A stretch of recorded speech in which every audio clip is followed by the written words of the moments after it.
Back to കുട്ടിക്കാലത്തിലേക്ക് സ്വാഗതം. ഇത് ഞാനും എൻ്റെ കസിൻസുമാണ്. ഞങ്ങൾ വെക്കേഷൻ്റെ സമയത്ത് കൂടുതലും പോകാറ് ഞങ്ങളുടെ അച്ഛൻ്റെ വീട്ടിലാണ്. ഇവിടെ വന്നാൽ ഞങ്ങൾക്കൊരു അടിപൊളി വെക്കേഷനായിരുന്നു എല്ലാ വർഷവും. ഇതിപ്പോൾ ഞങ്ങളെല്ലാവരും കൂടെ കൂടി ഇരുന്നിട്ട് എന്താ ചെയ്യുന്നതെന്നറിയോ? വേറെ ഒന്നുമല്ല, ചെറിയൊരു കുരുത്തക്കേടാ. അന്ന് വീട്ടിൽ കറണ്ടൊന്നും ഉണ്ടായിരുന്നില്ല. കറണ്ടൊക്കെ കിട്ടാത്ത സമയത്ത് നമ്മൾ റാന്തൽ വിളക്കും മണ്ണെണ്ണ വിളക്കൊക്കെ ഉപയോഗിക്കും. അങ്ങനെ ഒരു ദിവസം രാത്രി ഞങ്ങളെല്ലാവരും കൂടെ ഇങ്ങനെ ഇരിക്കുക.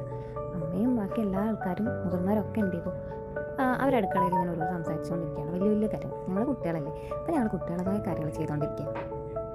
ഞങ്ങളൊരു വിളക്ക് കത്തിച്ച് വെച്ചിട്ടുണ്ടായിരുന്നു.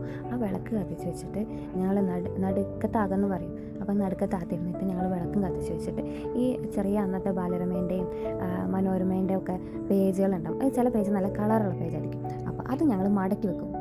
ആ പേജ് മടക്കിയിട്ട് ഞങ്ങൾ എന്തെന്ന് വെച്ചാൽ നമ്മുടെ ഓലപ്പടക്കമില്ലേ, ആ ഓലപ്പടക്കം മാതിരി അത് മടക്കും. ആ ഒരു ഷേപ്പിൽ അത് മടക്കും. എന്നിട്ട് അതിന് ഒരു തിരി പോലെ സെയിം കടലാസ് കൊണ്ട് തന്നെ ഒരു തിരി പോലെ വെച്ച് കൊടുക്കും. എന്നിട്ട് ഈ ഓലപ്പടക്കം ഈ മണ്ണെണ്ണ വിളക്കിൽ കത്തിച്ചിട്ട് ചാടും. അപ്പോൾ ഈ കളറുള്ള പേപ്പറാണെങ്കിൽ കറക്റ്റ് നല്ല കളറിലുള്ള ഓലപ്പടക്കമായിരിക്കും. ഇത് കത്തുമ്പോൾ നല്ലൊരു കളറായിരുന്നു കാണാൻ. നിങ്ങൾക്ക് ഇതുപോലത്തെ ഓർമ്മകളുണ്ടെങ്കിൽ ഒന്ന് കമൻറ്റ് ചെയ്യണേ.